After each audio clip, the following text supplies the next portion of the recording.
You and your science. Unpasteurized milk.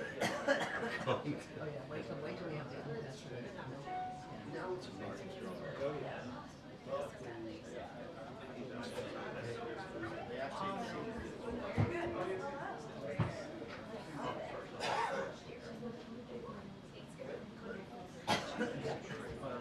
I like that. Okay.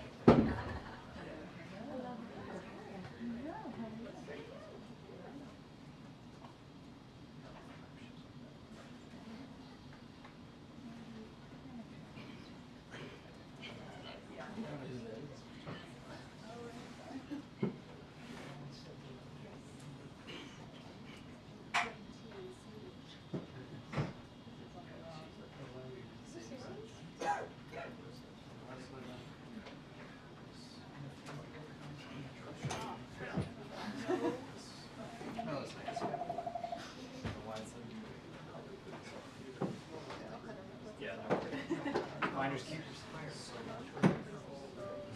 Is it good? Hey, how you doing? Well, thank you.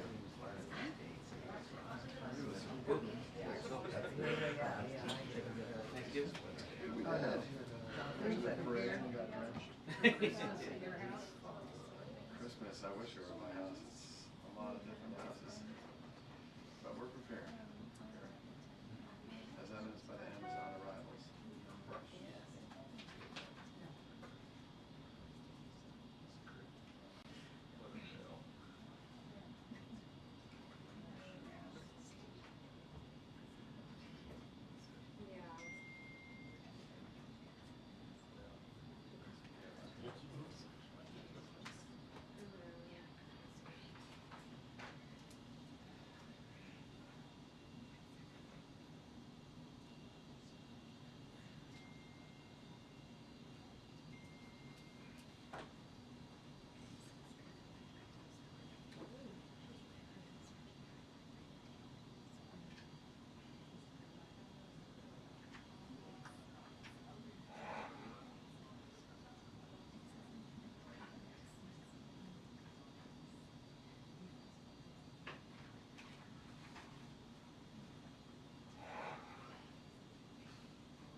I thought so.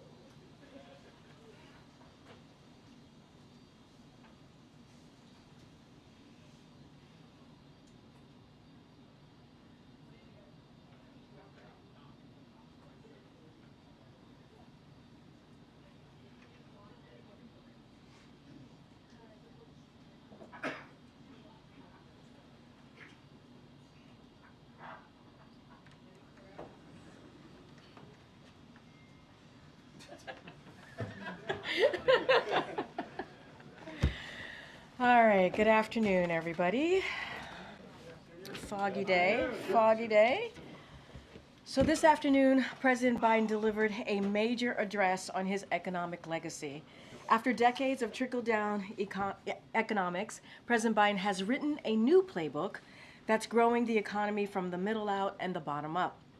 His administration has delivered the strongest recovery in the world and laid a strong foundation for years to come by investing in America, empowering workers and unions, lowering costs, and supporting small businesses. Over the last 4 years, we have made remarkable progress, and the results speak for themselves. Over 60 million jobs created, the lowest average unemployment rate of any administration in 50 years, inflation down faster than almost any other advanced economy, and incomes up almost $4,000.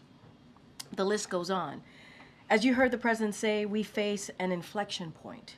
Do we continue to grow the economy from the middle out and bottom up, or do we backslide to trickle down economics? With that, I will turn it over to Jared Bernstein, Chair of the Council of Economic Advisors, to further discuss the economic progress that we have made. Jared? Thank you. Great to be here with you again. I want to thank my team, as always, for helping me to prepare to speak to you today. The President, as you just heard, gave a legacy speech today wherein he spoke about the strong economy that his administration is leaving to the incoming team and how we got here given what we faced when we took office. He then lays out a set of benchmarks, which I will go through with you in a minute, against which the incoming administration's economic stewardship should be judged. The speech makes clear that while the pandemic was the acute source of economic stress 4 years ago, the damage done by decades of Republican fealty to trickle-down economic policy was a long-term underlying source of economic pain for millions of Americans. The speech goes through the policy implications of that agenda, offshoring jobs with no concern for workers in their communities, anti-unionism, and disinvesting in American infrastructure, workers, industries, and contrasts that with the Biden-Harris agenda of middle-out, bottom-up growth, which implies a very different agenda, investing in workers in key industries of future growth and productivity, union power, full employment labor markets, fair taxation, and taking on corporations and lobbies like Big Pharma on behalf of the American middle class. The timing is not accidental. As Karine said, a quote from the speech, "With the outcome of this election, we face an inflection point. Do we continue to grow from middle out and bottom up by investing in all of America and all of Americans, supporting unions and working families, or do we backslide to an economic theory that benefited those at the top while working people in the middle class struggled for a fair share of the growth?" The President, as his speech, at the end of his speech, the President ticked through a set of benchmarks, indicators by which the conditions of the current economy that the incoming team has inherited can be assessed and judged. 16 million jobs with a manufacturing and a construction boom. In 4 years, we'll know if that job growth and booms will continue or not.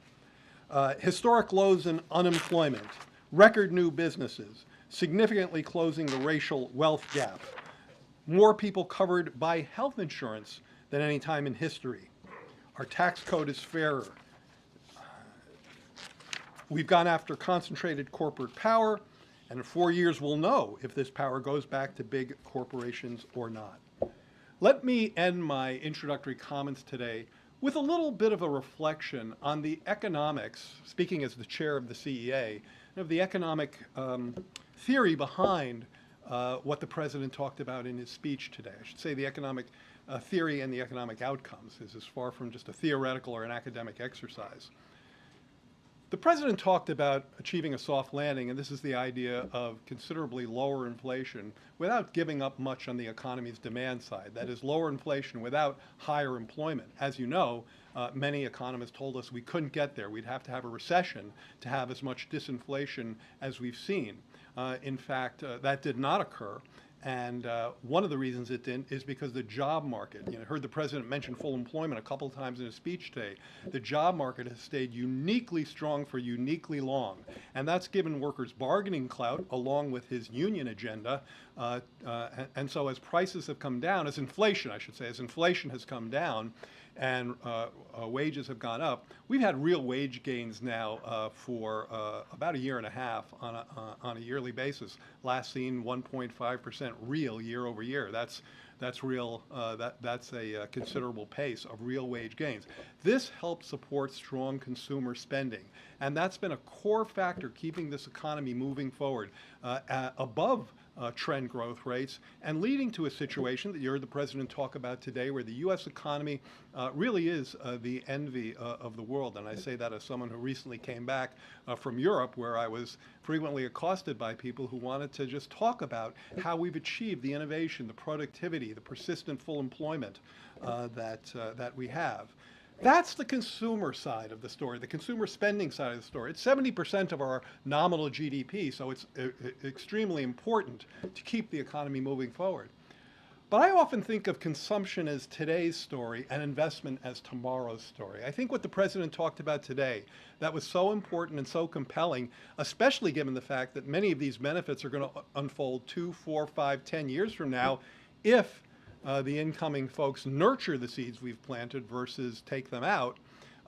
This investment agenda has the potential and is already transforming economic growth, production, innovation, building up new domestic sectors in this economy in the area of clean energy, battery production, chips, and that kind of investment agenda, that speaks to future growth rates. That speaks to future opportunities. That speaks to future productivity growth. Now, we've already, as the president said in his speech today, there's been $1 trillion of private investment that has flooded into those sectors, into clean energy, into semiconductors, into providing infrastructure for this country. All of that, again, is a complement to the consumer spending side of the agenda, the soft landing agenda that sets us up for a future based on the kinds of investments the president talked about today. With that, I'll turn to your questions. Good to see you, Jared. Thanks for doing this and subjecting yourself to all of us. One of the benchmarks that President Biden didn't mention in his speech was the U.S. budget deficit, which is closing out the fiscal year last year like above 6% of GDP. How sustainable is that as an inheritance of the incoming administration? The president spoke about this a bit in the speech in the context of doubling down on the TCJA tax cuts, of course, most of which expire at the end of next year. And he talked about I think he mentioned $5 trillion in deficit-financed tax cuts if Republicans fail to offset that. I think that stands in stark contrast to the budgets that we've passed that have the most recent one with $3 trillion of deficit reduction. So the first point is that if you look at the fiscal outlook that we've tried to craft in our budgets, now obviously we're not able to get those through Congress, but we certainly, that's what we've been fighting for. They're characterized by significant deficit reduction and a great deal more fairness in the tax code, which is something he talked about today. So I think he correctly took a stance that the full extension of the Trump tax cuts would be both significantly damaging our fiscal outlook and, even worse, creating more unfairness in the tax code and increasing after-tax inequality. In terms of whether 6% deficits are sustainable, I think that when what you really want to see, I think it's hard and probably not that advisable to say this number is okay and that number isn't. Once you get to this level of debt to GDP, you're in trouble. Once you go over it, the markets don't really work that way. Given the extent of the debt that we face so far, we still have very successful auctions to explain what I'm talking about. But I do think that what you want to see is when you get to a full employment economy with above trend growth, you'd like to see that number coming down. So I think it's much more of a delta story. You'd like to see that number coming down, and one of the reasons you don't is because decades of trickle-down economics and Republican tax cuts have severed the linkage between strong economic growth and revenue flows to the Treasury. We've tried to correct that in our budgets, but the politics have blocked us from getting it there. But basically, you believe the current situation is not sustainable based off your budget proposals. I think that when you get to an economy, when you're an economy like ours, no, I wouldn't say it that way. I would say when you're an economy like ours with all the kinds of indicators the president discussed today, full employment, above trend GDP growth, historically low unemployment, yes, your budget deficit should be going down because the revenues that come into your coffers are outpacing your outlays. And that's the budgets that we've written. That's something we've tried to embed in our budgets. And we haven't been able to get them passed. What's worrisome, and the President talked about this today, is that the incoming administration is making sounds of going in the other direction, which I would consider fiscally reckless.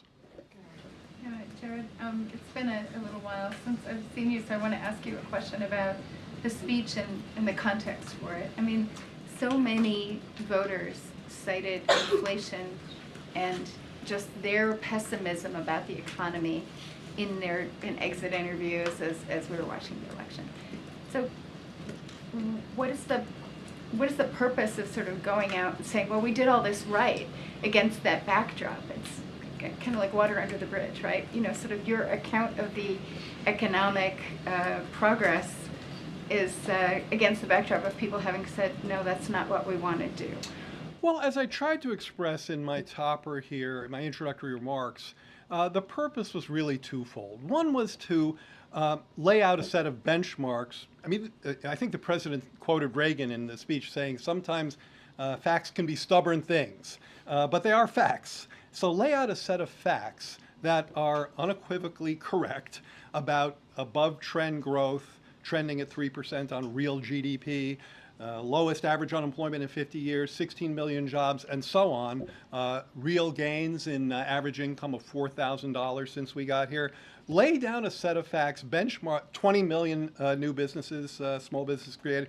Lay down a set of benchmarks against which the progress of the incoming administration should be judged. I mean, this is the incoming team, in no small part, ran hard against this economy, and so it's entirely possible that in some short amount of time that they start making very different sounds about how they own these great results. And we wanted to be sure that we set down the benchmarks that the Biden economic agenda delivered. Secondly, how did we get there? So those are the benchmarks, but how did we get there? We certainly didn't get there with trickle-down economics. We got there with the new playbook that Karine and I referenced, and that's a playbook that invests in American workers.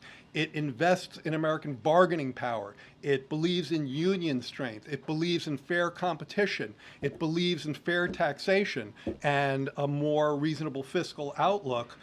It believes in pushing back on concentrated corporate power. All of those parts of the Biden economic agenda got us to where we are in terms of the positive indicators that we had in this, that we outlined today. Now, at the same time, nobody is denying the inflation that you asked about, and in fact, the president hit that head on in two ways. One, first, he talked about our efforts to get inflation down. So remember, in mid-June, you saw inflation peak, and after that, it turned around and came down pretty quickly to now it's within target. It's close to the Federal Reserve's target rate, and that's why you see them cutting rates.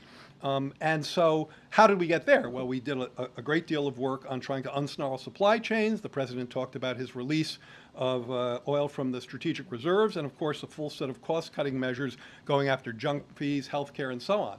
The incoming administration has talked about repealing measures that would directly raise costs, not to mention adding a set of sweeping tariffs that would act like a national sales tax, pushing the wrong way on inflation. So it seems to us entirely important to reference all of those developments in this case. Can I just follow up? So, you know, given that there's this lag in the economy, like something happens and then there's a lag when you see the effect. You know, how long will it be before, say, Trump's tariffs sort of make themselves felt? Because you know, I think the White House itself looked at the possibility of repealing or removing the U.S.-China tariffs to sort of address inflation and realized there would be only a very modest impact. So okay, so first of all, what's your sure, I can prediction give for you the some lag economics on that and the lag structure. First of all, it's really important in this conversation to distinguish between targeted tariffs that are designed to protect American industry and American taxpayers' investment against unfair overcapacity trade practices of the type that China has engaged in, with sweeping tariffs of multi-digit % tariffs on everything coming in from Europe and China. Totally different worlds. The first protects American producers. The second hurts American consumers. How quickly does that happen? Quite quickly. So let's talk about how a tariff works. And again, I think we've gotten some misguided explanations in this regard from the other side. The other country doesn't, the exporting country doesn't pay the tariff. Technically, the tariff is paid by the importing company. It's paid upon customs receipt by the importer. Now, that business then typically pushes that tax or tariff forward to their consumers. And that's why studies have shown that fairly quickly I don't want to cite a number, but I think it's months versus, I don't want to cite a time period, but I think it's more months than quarters. So pretty quickly, I think we've seen in the past. Oh, you know, it's a good example is the washing machine tariffs. That they hit very quickly. I think it was a matter of weeks or months before we saw the price effects on washing machines and on dryers, American dryers, even though they weren't tariffed. So the price effects work pretty quickly. Good, MJ. Thank you. Thanks, Chair. Hi, MJ. Hi, nice to see you. You know, over the last year or so, I think we've all seen you field a lot of questions about this disconnect between what you describe as a strong economy versus the people's generally pessimistic economic outlook. I just wondered, and it's related to the last question, what would you say is the reason that there wasn't enough of an improvement in people's economic outlook by Election Day? I assume you've had some time to reflect on the results of the election.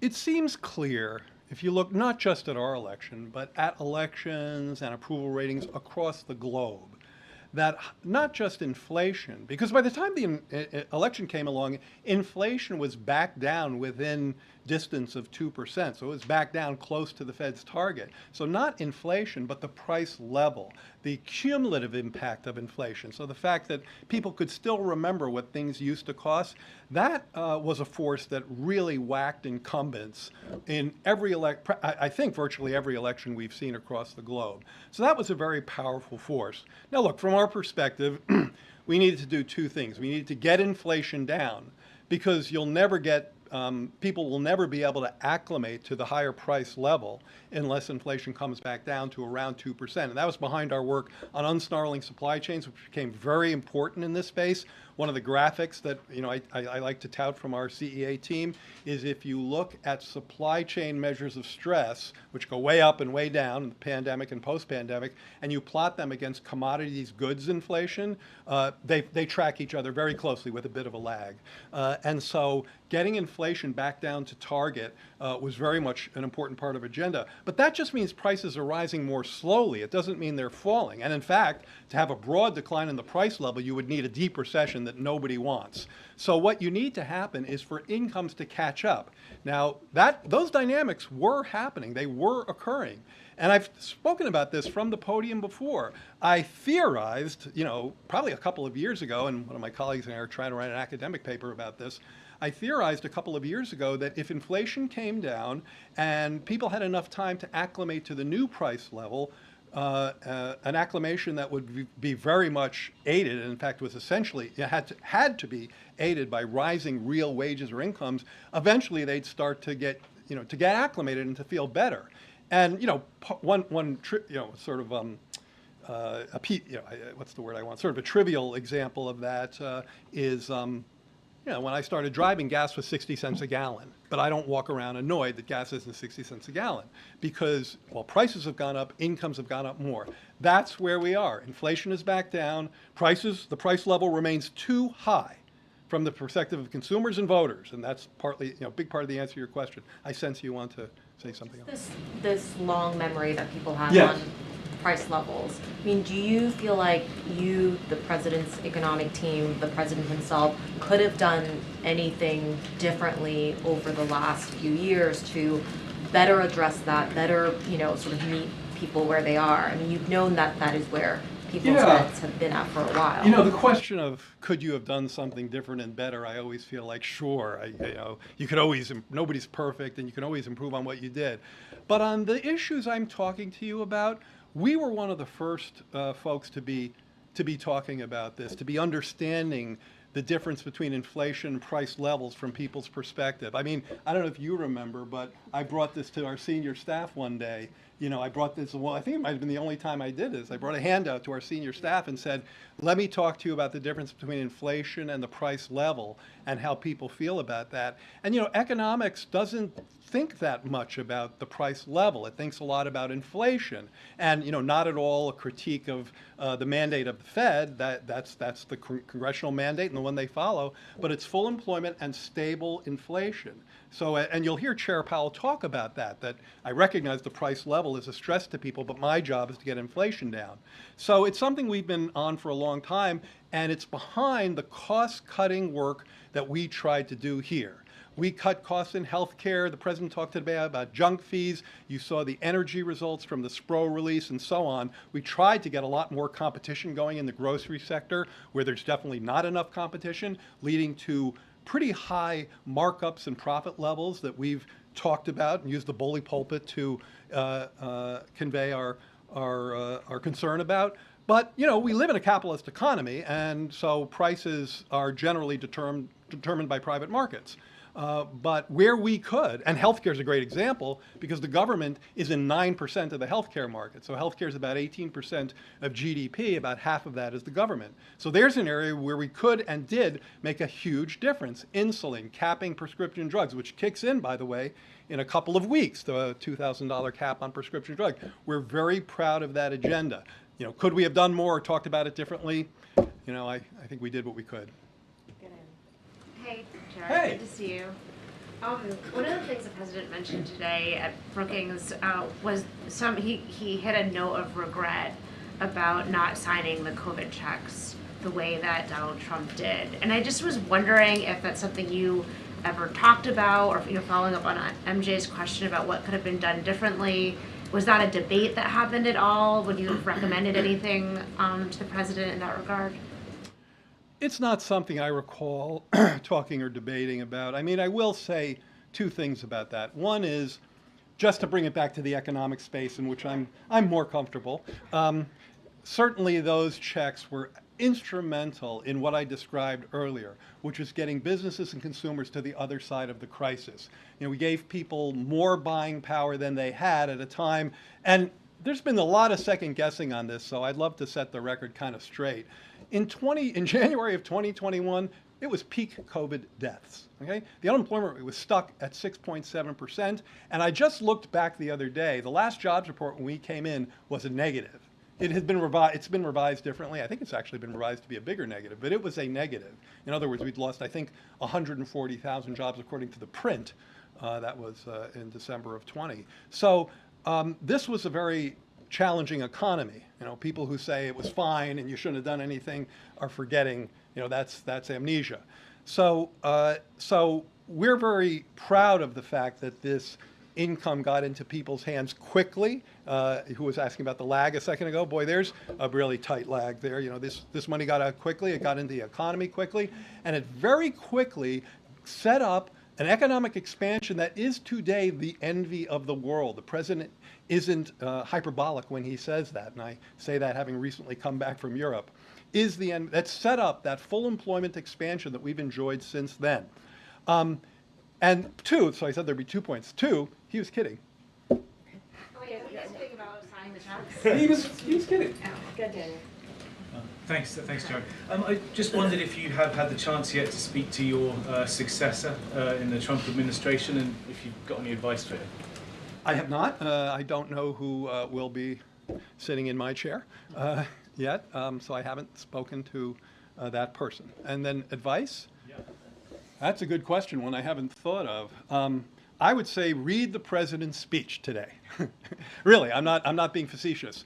The president's speech today is the best advice I could give to any member of the incoming economic team. Because what it says is we have planted some very important seeds in growing domestic industry, which I think both the outgoing and the incoming administration share the strong desire to see American industry stand up independently, more resilient supply chains. Yes, we still believe in very robust trade flows, so obviously part of my advice would be not to do sweeping tariffs. Certainly small tariffs, you know, targeted tariffs that protect against unfair dumping, sure. But it would be to nurture, you know, I mean, I guess this may not be the most mellifluous advice that they want to hear, but nurture the seeds that we've planted. This is not a blue state thing or a red state thing, and in fact, the president was very clear on this today. Most of the investments under the IRA, under CHIPS, even under infrastructure, are going to red states, not blue states. Most of them are going to people with relatively lower incomes or lower levels of education. So very much a working class issue. So nurture the seeds, don't stomp on them. Is there anything that you have seen or heard from the incoming administration's economic plans that you like? Or that could be in line with what you have? You know, I've heard certainly commentary about getting on a more fiscally sustainable path. So thinking about Josh's question a moment ago. What I can't put together is how you get there from here, well, not from here, how you get there from what I believe to be their fiscal agenda. And in fact, there have been many scorekeepers across town who have been scoring the cost of not just extending fully the TCJA tax cuts, but going further. Tax cuts for overtime, tax cuts for Social Security, tax cuts for tips. And so if you tout that all up by one study, there was an upper bound of north of 10 trillion in terms of adding to the deficit and the debt. So I like some of the sound I'm hearing about getting on a more sustainable fiscal path, but then I'm hearing a policy agenda that goes the wrong way on that. Just to follow up, you said that most of these projects are in red states. Certainly your administration didn't get a whole lot of political benefit from that, but I'm wondering, why is that? Is it because it's easier, there's less red tape, there's less regulations in red states, you can get projects up and going faster than in blue states? No, it's not so much that. It's more that, that these projects were targeted to communities that had been historically left behind. This president believes, and I think he probably shares this belief with the incoming president to some extent. This president believes that while there are absolutely positive attributes to globalization, the idea that globalization didn't leave behind American communities and didn't hurt anybody and uplifted everybody is clearly wrong and even bereft. I mean, to blithely say, here's another trade deal, everybody's going to love it and be fine, is just denying the impact of the China shock and the hollowing out that happened to the very communities we're talking about. So these plans were designed in part to disproportionately send their investments to communities that had been hollowed out and left behind. Energy communities, communities where anchor factories were lost, and that's behind where those investments have flowed. But a lot of battleground states were deindustrialized and left behind. Well, Put projects in so there. Why red states is what I'm asking. No, go to investment.gov and you'll see that there are lots of projects there too. So it's not that 90% were in red and 10 were in blue. I don't know what the division is, but I think it's probably fairly close. It's that a lot more were, when the president talked about this today, he framed it as like, this may not, some may look at this and say, this is not my greatest political move. That's not where he's coming from. When he said, I'm president for all Americans, he meant it and he over-delivered. Yeah. Hey, Jared, thanks for doing this. I have a question sort of about legacy. Biden built the speech this afternoon as about an economic playbook, something that is successful and should be replicated. But it didn't have a lot of electoral success, and it didn't, in the minds of voters, as other folks have said, they don't see it as a success for them. I just wonder what gives you or what gives the president confidence that this should be or would be replicated. So here you have to, it's a totally fair question. Here you really have to get under the hood, and I've done this. If you ask people what they think about paying $35 for insulin versus $400 a month, it's not going to surprise you that polls somewhere between 80 and 150%. I'm making the second number up, but it polls north of 80%. If you ask people how they feel about an infrastructure project that restored a bridge in their area, again, you'll get approval numbers in the high 70s and high 80s. If you ask people, and now I'm talking about Democrats and Republicans, how you feel about this new computer fab that's going, microprocessor chip fab that's going up in your town, in your area, that's going to provide thousands of jobs building these fabs, which are 3 football fields long, and lots of jobs staffing them, jobs that the president today said can pay up to $100,000 for a non-college educated person. Not only are they going to say, yes, we like that, but a number of Republicans, I think a double-digit number of Republicans, have sent notes to the incoming administration saying, don't repeal that stuff. So part one, get under the hood and look at how people feel about many of the actions that the president talked about today. Part two, which I'm not denying the premise of your question at all, it gets back to inflation. And I probably haven't said enough about that today. I talked to MJ and others about the difference between the price level and how, if you remember what things cost, that really sticks in the craw of many in the electorate, not just here, but globally. This inflation was a global inflation, so let's not forget that. In fact, cumulatively, we have good scatter plots on this in our forthcoming economic report of the president. This inflation cumulatively was about the same in the U.S. as it was in Europe and G7 countries. Where we stand out from the pack is not in cumulative inflation, it's in growth, it's in productivity, it's in innovation, it's in job creation. And so that's an important part of the puzzle too.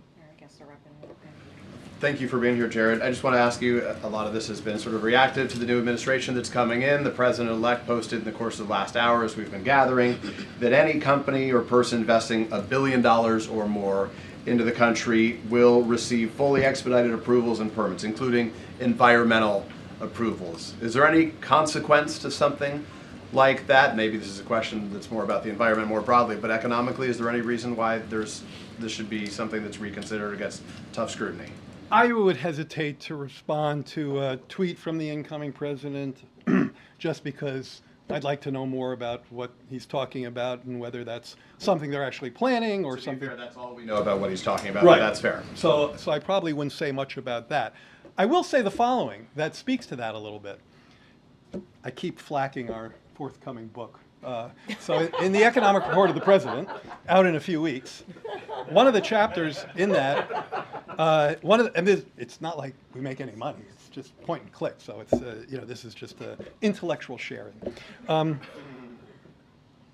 We've had tremendous foreign direct investment, and yes, we've definitely tried to make clean the brush out. So there's to help diminish the burden from permitting and things like that. And there's more to do in that space. And I think there are members of Congress. That is, I believe, a bipartisan issue that we could be working on. So if the Trump team is serious about trying to clear some of that brush, sure.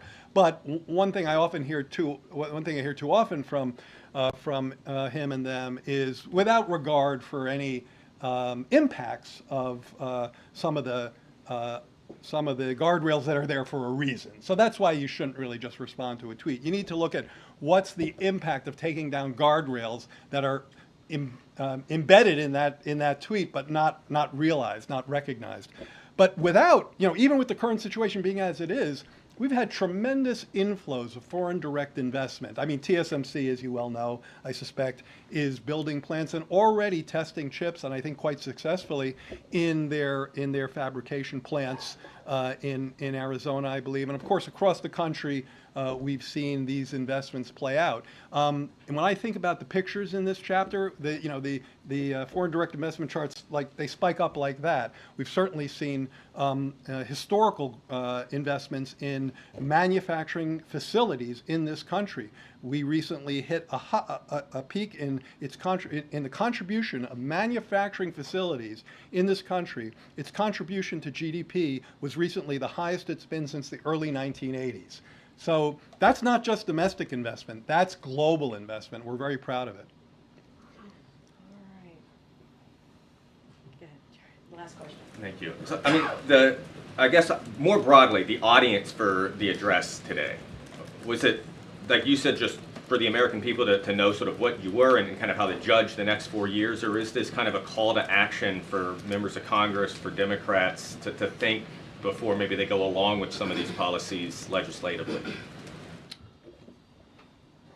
I mean, I think that in some ways, sure, the latter of what you said, in the sense that the president was very clearly outlining two very alternative economic playbooks, and he was very critical of the former, the trickle-down model, and very much underscoring the progress that we've made with the Invest in America, Invest in Workers, invest in unions, invest in tax fairness, invest in domestic industries in this country. That's the agenda, that he obviously argued today is far superior to growing the economy in a lasting way, to trickle-down tax cuts for rich people, which, as I said earlier, simply worsen the fiscal outlook and enrich their beneficiaries.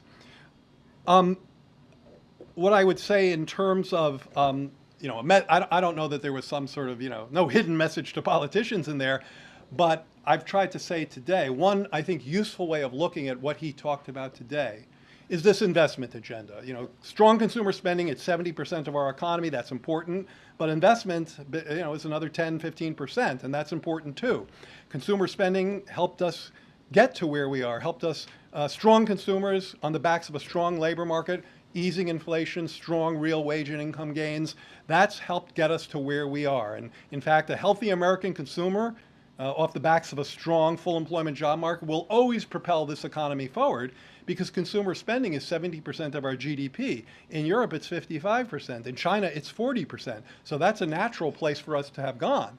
But for investing in the future, you got to plant seeds. So the message to anyone, D, R, whomever, from the speech today, is nurture those seeds. Take those seeds that we've planted, and by the way, these are not sprouts in the ground. I mean, these are seeds that have $1 trillion of private capital backing them. So they're sprouting. I think I better put this tortured metaphor aside pretty soon. But those sprouts need to be nurtured, and I don't care if you have a D or an R next to your name. You need to roll up your sleeves and start nurturing. Nurturing. All right. Thank you so much, Chair. Appreciate it. We'll be nurturing. I'll bet you will. Those seeds. All good? All right. Thank you so much, Jared. Appreciate it. We'll take signed copies. That's right. All right. Just have two more things to share with all of you at the top, and then we'll continue. So today, following the G7's June agreement and the President's October commitment, the United States has dispersed $20 billion to a new World Bank fund that will provide economic support for Ukraine. The U.S. and G7 loans will be paid back by the interest earned from Russia's immobilized sovereign assets, increasingly putting the cost of the war on Russia, not on U.S. taxpayers.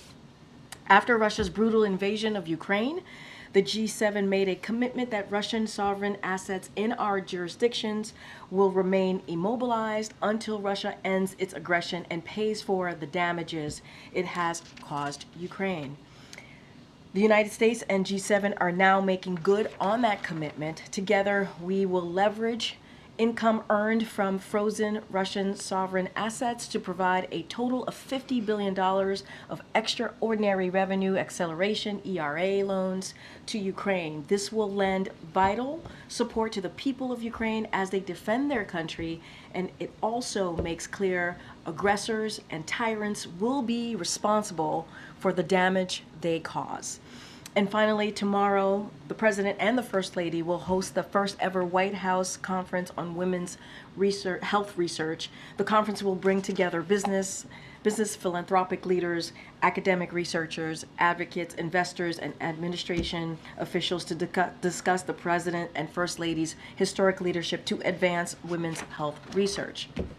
President Biden and First Lady Jill Biden created the White House Initiative on Women's Health Research to fundamentally change how our nation approaches and funds women's health research. The reality is, despite making up more than half the population, women have historically been understudied and underrepresented in health research. To help close these gaps, President Biden called on Congress to make a transformative investment of $12 billion in new funding for women's health research in his 2024 State of the Union. He also signed an executive order to advance women's health research and innovative directing, the most comprehensive set of executive actions ever taken to expand and improve research on women's health. Since its launch in November of 2023, we're proud that the initiative has galvanized nearly $1 billion in funding to close gaps in research. And tomorrow you will hear directly from the President, you'll hear directly from the First Lady, who are going to discuss this progress and the work that still remains. And stay tuned for more. With that, Josh, as always, it's good to see you. Good to see you. Given the killing of the United Healthcare executive, what would you say to Americans who might sympathize with Luigi Mangioni's purported manifesto indicating that insurance companies ultimately care more about their profits than the health of their customers? So let me is that I'm sorry. premise like? Yeah. Is that premise accurate in any way? So let me just say at the top, offer up certainly our condolences to the victims and his loved ones. We are certainly tracking the latest regarding this deadly shooting. As you all know, local enforcement is leading the investigation, and the FBI certainly is supporting. So we will know more as they complete their work, and we're going to give them the space to do just that.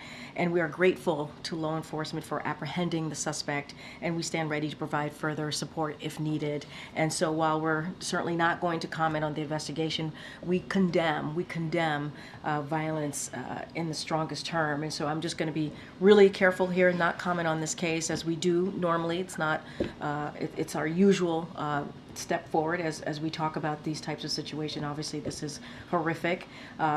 Violence to combat any sort of corporate greed is unacceptable.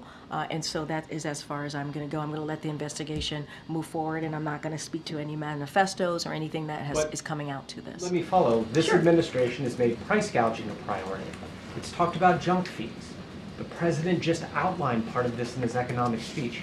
Are Americans treated fairly by their insurance companies? Look, I think what I want to be careful, because this is indeed connected to this case, connected to this ongoing investigation.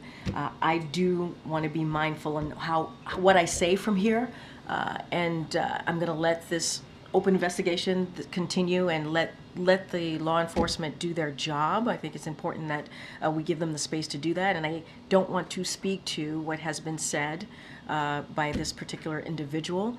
Obviously, we are going to continue to condemn any form of violence that is unacceptable, and so that is as far as I can go from here, given that this is an ongoing investigation, and speaking to it would not be the right thing to do right now from this podium.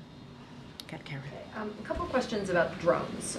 There have been repeated drone sightings in the Northeast, especially in New Jersey. These are not small drones, some of them pretty large. They're flying at low altitudes, they're flying in flocks. Has the president been briefed on this situation? So we are certainly aware, the president is aware. So we are closely tracking the activity and coordinating closely with relevant agency, including DHS and FBI, to continue to investigate these incidents. Don't have anything beyond that to share. Obviously, this is something that DHS and FBI are tracking very, very closely, and so I would have to refer you to them directly, but aware. Keeping an eye out and looking into the incidents that you just mentioned. Couple still though, but Yeah, has the federal government ruled out that these are controlled by foreign entities? Yeah. And do you know if they're conducting surveillance over these So I areas? cannot make any kind of predictions or comments about that specifically from here. This is something that DHS is looking at and FBI, so I would have to refer you to them. I don't have anything beyond that. We're tracking this very closely. Obviously, we're all aware of the incidents that have been reported. I'm not going to go into what they could be or could not be from here. That is something that obviously is being looked at as those respective agencies that I mentioned. When was the president briefed on this? I don't have a timeline, but he certainly has been made aware of this. And the New Jersey governor said, you know, it's frustrating that there aren't answers about where these are coming from, that people are very concerned about this. What's the White House message to the people up there who are frustrated that there isn't any information right now? And obviously, we hear them and we understand that. We are closely tracking this. We are monitoring the incidents that have been put forward and certainly made public. And we have two agencies that I've already mentioned that are looking into this, working closely with folks on the ground, trying to get to the bottom of it. I don't have anything more to share beyond that. Go ahead, Andrea. I was trying to see who else I can call because I know I've called on you already. So I just wanted to follow up on your comment, or your Yeah. desire to not comment necessarily on the United Healthcare thing, but you did use the words corporate greed. So just You to- mean just in general in this administration? Well, I mean, in Or terms what- of, you talked about the horrific response. Just read it back. Obviously, this is a horrific response. Oh, you mean in my You know, answer? this is This is what- horrific violence. yeah. To combat any sort of corporate greed is unacceptable. Yeah. So, I mean, are you saying that you buy the argument that this violence was specifically targeted at some sort of corporate greed by United Healthcare? What I'm saying is that anything, right? Any type of violence on whatever it is, right? Whether it's political violence or any kind of violence, we are going to continue to say it is unacceptable, and we're going to condemn any form of violence. And that's what I was bringing it more so in a broader spectrum of what we have been pretty consistent in saying at this podium in this administration, certainly this president as well. Any form of violence, whether what it is, we are going to certainly condemn it. And then just to switch gears, the president today during his remarks at Brookings talked about leaving office but not going away and continuing to work on polarization and division issues. Do you have anything to share with us in terms of the president's plans? He's cut short his, what will he be doing over the holidays? Can you just sort of give us a little readout on what he's planning and whether, there would be a foundation or how he envisions working on So you're talking about like polarization? what his world will look like post his presidency. Look, I'm going to let the president speak to that. Obviously, he gave you a little bit of a window of his thinking of what he sees his world post January 20th. I don't want to get ahead of him. This is someone, if you think about it, right, and more broadly, he has had a 52-year career in public service, so he is a public servant to his core and always believes in doing everything that he can to make Americans' lives better, and you saw him do that in the last almost 4 years, and he's going to continue certainly doing that in the next 41 days, the last 41 days of his administration. And so that is inherently who he is. When he talks about continuing to do the work that he truly believes in. Obviously, he talked about polarization. This is something that he's talked about for some time. And this is also president, whether he was president, vice president, or senator, and you know this if you followed his career very closely, he has found ways to reach across the aisles to get things done on behalf of the American people. And so I'm sure that is something that he wants to continue to speak to, but I don't have anything to share. I'm going to let him certainly lay that out when he feels is the right time to do so. And just really quickly, I know that Kirby spoke with us earlier, but the question that I have is on Syria, and it looks like the government there now is sort of, or the direction seems to be to embrace an open market economy. Can you say anything more about further contacts that you've had with the opposition forces there in Syria, and what your sort of understanding is about the direction that government will take? So look, what I will say is, and what you've heard from many of my NSC colleagues over the past couple of days, and certainly from the president on Sunday when he spoke to the developments in Syria on Sunday when he gave remarks in the Roosevelt Room. So what we can say and what I can say is that we are in contact with all the Syrian groups, including including intermediaries, as we work to do whatever we can to support the Syrian people through a transition. And so that's what I can speak to. You heard the president say that various leaders of the rebel groups, including HTS, are saying what we view to be the right things publicly, obviously. But what is important is what they're saying closely matches what they're saying. Their actions closely match their words, and that's what needs to be seen. But I'm not going to go beyond that at this time. But certainly we are in touch with Syrian groups. Okay, MJ. Thanks, Karine. Just quickly following up on the murder of Brian Thompson, can you give us any sense of how the president himself has been processing those headlines? I think even just setting aside the debate that it has prompted about the healthcare industry, I think just the image itself has been so shocking to a lot of people. Yeah, and I'm going to be honest, I haven't had a deep dive conversation with the president about this. Obviously, I know that he has been updated. Certainly have talked to him about what has been reported, and he's been updated by other senior members of his team. So haven't gone into the images or anything like that specifically. But what I can say, and what we've been pretty consistent, and I just mentioned this to one of your colleagues, is denouncing violence and how horrific this incident is. And it is important to certainly continue to say it's unacceptable, continue to say that we condemn it, and we are trying to be really mindful because this is an ongoing legal matter. And so what we say at this podium, as you know, goes far and wide and has impact. So we're trying to be super, super careful from here. But the thing that I can say is condemn the violence that we saw certainly last couple of days ago on this issue. Just separately, can you confirm that the president still opposes the death penalty? No, his view has not changed on that. Given that his view on that hasn't changed, can you talk to us a little bit about, I know you're not wanting to share anything that you're not prepared to share yet, but given that has been his stance, is he currently considering the possibility of the commutation of inmates that are currently on death row?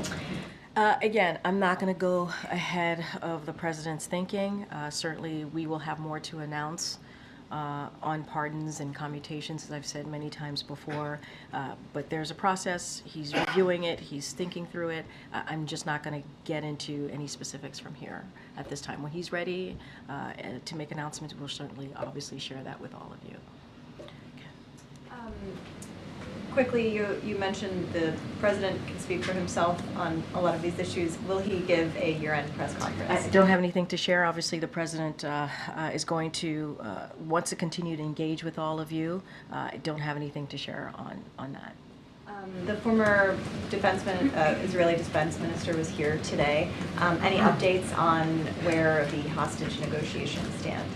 I don't have anything to update you on that, as you know, and we've been pretty consistent about this and pretty forthright on saying how we are certainly continue to be committed and working 24/7 to get the hostages home. This is a priority for this president, and he wants to do everything and continue to do everything that we can to do that. National Security Advisor Jake Sullivan is going to be traveling to Israel this week to meet with Israeli officials as part of our close consultations on a range of important issues, including our efforts to reach a hostage release and ceasefire deal in Gaza, and the latest development in Syria, and for discussions about Lebanon and Iran. So that is happening. Jake will be going to the region, and as you probably already know, he's going to be meeting with the families of hostages in Gaza, and so they're going to be meeting this afternoon if they haven't already. And this is something that, as you know, he has spoken to this before. Jake Sullivan regularly meets with the families of these hostages, and he has done that multiple times throughout this past year. And so that is something that he's going to be doing today. And so we have been really clear. This president has been really focused on his commitment on bringing Americans who have been wrongfully detained, held hostage. I think we have brought home over 75 Americans who are unjustly detained around the world. And so that commitment continues.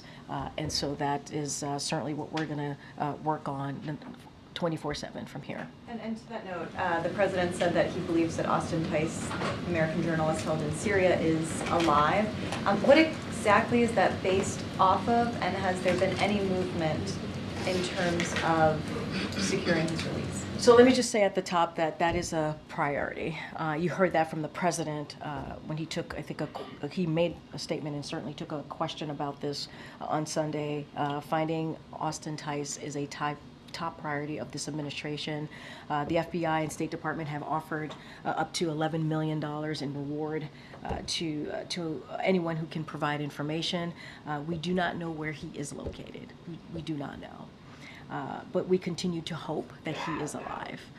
And I think that's what you hear from this president, that he is hopeful, that he is still alive, and we're talking through certainly this with the Turks and others to find him and to bring him home, and that is our commitment from this president. I will say more broadly to answer the question, there is no indication that he's not alive. But there's also no indication about his location or his condition. So again, we are hopeful. We are hopeful that he is, and we're going to continue to do the work to bring him home. Sorry, just to follow up, so when the president says he believes he is alive, are you saying he's really saying that he's hopeful he's alive? Well, there's no indication he's not alive. There isn't. But at the same time, we do not know his location, and we do not know his condition. That is just sadly the realities that we're in.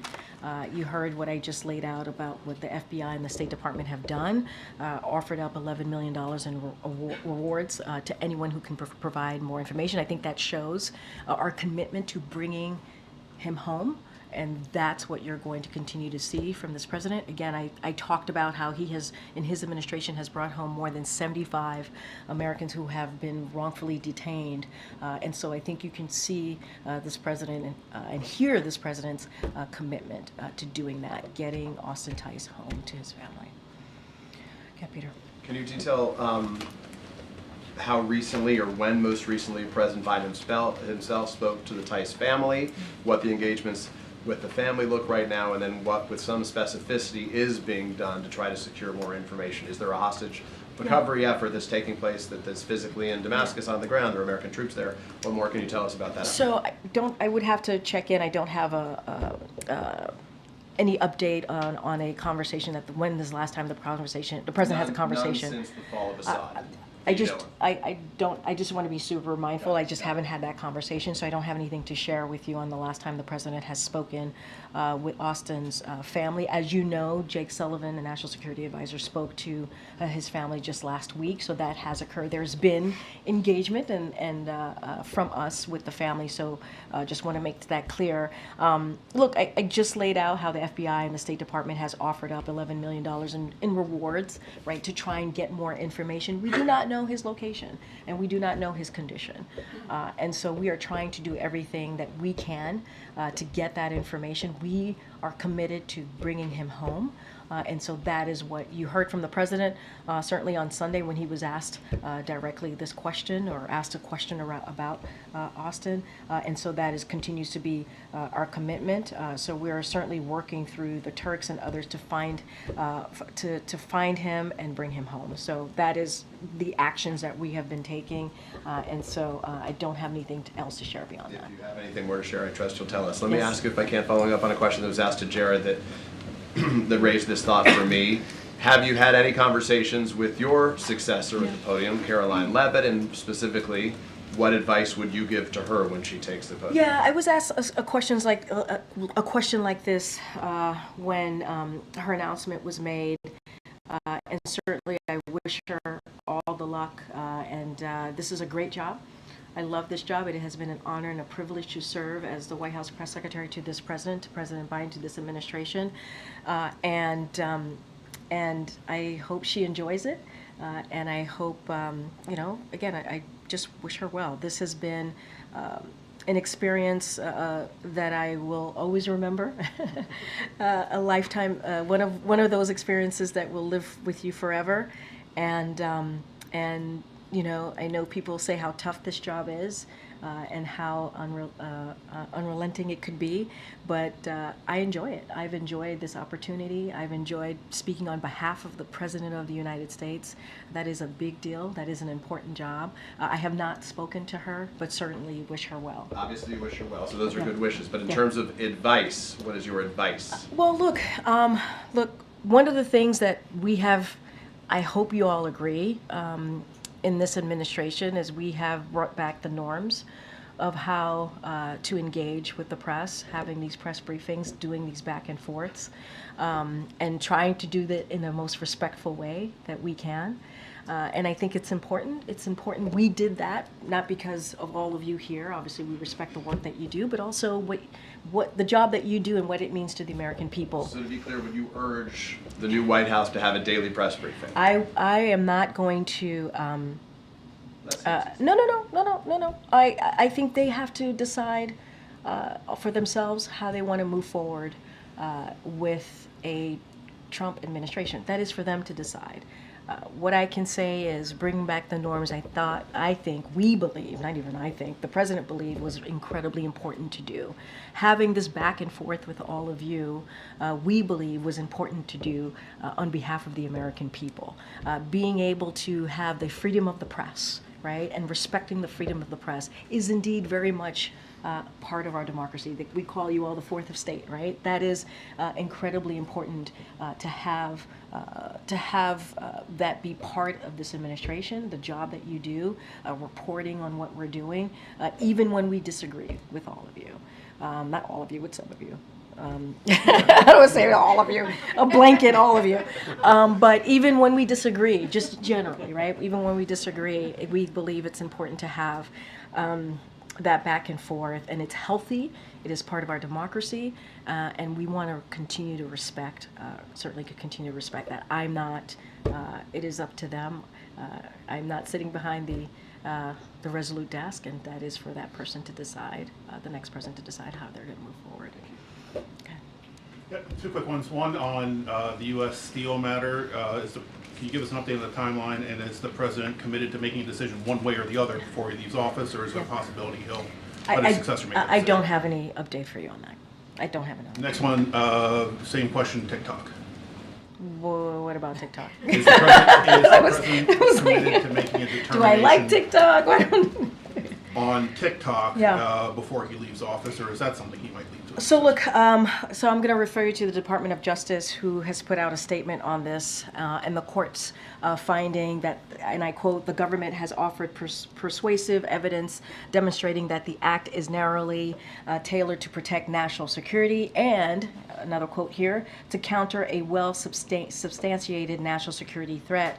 I'll just reiterate the administration and a strong bipartisan majority of Congress that pass this law have been clear that we want to see is a divestment, not a ban. We've been very clear about that. You've heard us talk about that from here ad nauseum, I'm sure, for all of you. And so this is not about banning the app. This is about preventing the PRC from being able to exploit data gathered on many Americans. So this is about protecting our privacy and American privacy. And so that's what we've been very clear about that. Outside of that, I would have to refer to the Department of Justice. This is a presidential determination under the law. I would refer you to the Department of Justice, since there was just a decision made about this. So I'm going to refer you to this on that. Okay. Thank you. Two questions, one in Brazil, one Haiti. Haiti, Yeah. do you have a reaction to the massacre that recently happened? 180 people were killed. So we are horrified. Horrified by the reporting that nearly 200 people in Haiti were needlessly massacred, as you just stated, by self-serving criminal gang members. And so we strongly condemn this vicious and criminal act. And we call upon all of the international community to immediately stand with the people of Haiti and provide assistance to the Kenyan-led multinational security support mission. But it is incredibly sad to us what we been reported, and it's horrific. I mean, these are people who were needlessly massacred, again, by self-serving criminal gang members, and it is certainly disheartening to hear. And on Brazil, President Biden met with President Lula of Brazil last month. Today, President Lula was undergoing surgery. Has the president been following this? So he is aware, and you're right. The president was in Brazil recently. He enjoyed President Lula's warm welcome to Brazil just a couple of weeks ago, just last month. And so we are pleased to hear that his operation this morning went well, and certainly we wish him a speedy recovery. And as you just asked me, the president is aware and is tracking. Okay. Go ahead. Thanks, Karine. One of the first things that the president did when he took office was rescind former President Trump's order creating Schedule F that would have allowed thousands upon thousands of civil servants to be fired if they were determined to be in a policy-making position. And the administration has finalized regulations that would make doing that harder for a future president, but the president never got behind any of the bipartisan bills that would have prohibited future presidents from reclassifying civil service employees to make them more easily fireable. Does he regret not doing that, considering that President-elect Trump has indicated that he wants to immediately bring back Schedule F and begin firing lots of civil servants? So what I will say is, and you stated this in your question to me, and I think the president has led by example. You said what he did the first couple of days, couple of weeks, even months when he stepped into this office, into this administration, and trying to protect, certainly, and turning back some of the policies that were put forward. And the reason he did that is because this is a president who believes that public servants deserve to be treated with dignity and respect, because they are working on behalf of their fellow Americans. And so he took those actions because he believed that. And he took those actions because he was able to lead by example in this office. And so I'm not going to get into what the next administration is going to do or not do, but what I can say is really very much into how you led into your question to me is that he respects public servants, and he certainly has led by example from But here. the president, he had a Democratic trifecta when he came into office, and yet he did not put any of his political capital into getting Congress to include in any of the must-pass bills legislation that would have prohibited future presidents from doing what Donald Trump has vowed to do. Yeah. And the regulations that the administration has finalized can be undone. They can be unwound, and all of what happened, of what the administration did, can be for naught. Why did the president not, if he respects civil servants so much, did he not put any political capital into safeguarding their status in legislation? So first, Andrew, I'm not going to litigate each policy, each legislation. I'm just not going to do that from here. And so that is something that I'm not going to get into. What I will say is the president took action. You said it in your question. He took action to undo some of the policies that were put forward by the last administration that harmed these public servants that were working very hard to do the work on behalf of the American people. And he did lead by example. He did. He took steps, and he did that because he believes in respecting and showing some dignity to those workers. And he undid a lot of the harm that was caused, policies, obviously, to these public servants. And I think that is showing leadership. That is showing how you can take action to do the right thing. And so I would obviously take a little offense to your question, but I'm not going to litigate each legislation. You said it yourself in asking me this question, original question. The president did take action. He did lead by example, and I think that's important here. I'm going to take one last question. Go ahead. Thanks, Karine. Just quickly, has the president been briefed on the fires out in California? Is the White House in touch with officials? He certainly has been kept up to date to the fires in Malibu, California, more specifically. So we are certainly praying for communities out west that have been, in fact, impacted by the wildfires. And administration officials, as we normally are in close touch with local and state officials on the ground, their counterparts. And FEMA has issued a fire management assistant grant to help reimburse California for firefighting cost. And so we're obviously always grateful to the brave firefighters who go out there and put their lives on the line to protect people and save lives. And so we stand ready, as we normally do, stand ready to provide any further support. And so we certainly, as we do at all times when we see this type of extreme weather that's created this type of havoc, that communities on the ground, folks on the ground need to certainly pay close attention to what's being said to them, evacuate if needed, and we want them to be safe and to stay safe. All right. Thanks, everybody. I'll see you. Thanks, everybody.